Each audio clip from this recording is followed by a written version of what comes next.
vous remercier de nous accompagner vraiment, les télévisions marocaines. Et nous tenons également, au nom du chef de l'État congolais, le président Denis Sassou Nguesso, qui est le président de la commission climat du bassin du Congo, remercier Sa Majesté, le roi Mohamed VI, pour cette aide multiforme qu'il ne cesse d'apporter à cette commission climat du bassin du Congo, qui a vu le jour sous son initiative. Le président Sassou Nguesso a abrité le premier Side Event, qui a porté justement les avancées du Fonds bleu. Où en sommes-nous? Comme vous avez souligné, l'étude de préfiguration va arriver à son terme en février. Cette étude de préfiguration qui est montée après par le cabinet mis en consortium Ernst & Young et Impact, qui avait remporté l'offre en partenariat avec le PNUD, aujourd'hui nous sommes à son terme. Nous aurons donc le mécanisme de ce véhicule financier qu'est le Fonds bleu, qui va porter les 24 projets sectoriels et programmes des États qui sont issus des contributions déterminées nationales des États. Mais avant que je ne vous parle du pipeline de projets parallèlement qui est en train de se construire, j'aimerais tout simplement dire que pendant longtemps, il nous est reproché, nous pays africains, pays du Sud, pays du bassin du Congo, second réservoir carbone de la planète après l'Amazonie, second poumon écologique, il nous est reproché de ne pas avoir d'instruments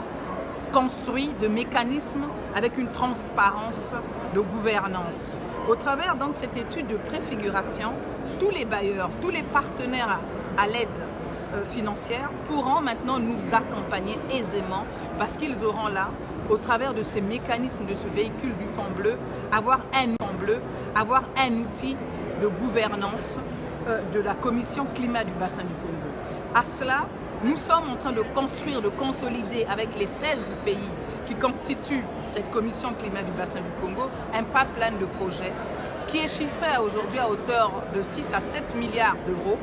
sur près de 195 projets donc issus, déclinés donc de ces 24 projets sectoriels des États. Donc c'est les 16 points focaux qui se retrouvent régulièrement au Congo dans ce qu'on appelle un comité de pilotage que je préside en tant que coordinatrice pour tout le reste des 16 pays du bassin, avec la participation bien entendu de nos partenaires marocains du 4C qui nous accompagnent énormément, le ministère des Affaires étrangères, le ministère en charge du développement durable également, le collègue, nous accompagne également et nous sommes déjà en train de nous projeter sur une future étape qui consisterait à avoir une Mappel carte qui pourrait permettre justement la meilleure implantation des projets qui vont être retenus, qui sont déjà bancables dans le pipeline des projets, qui sont donc éligibles à ce stade déjà,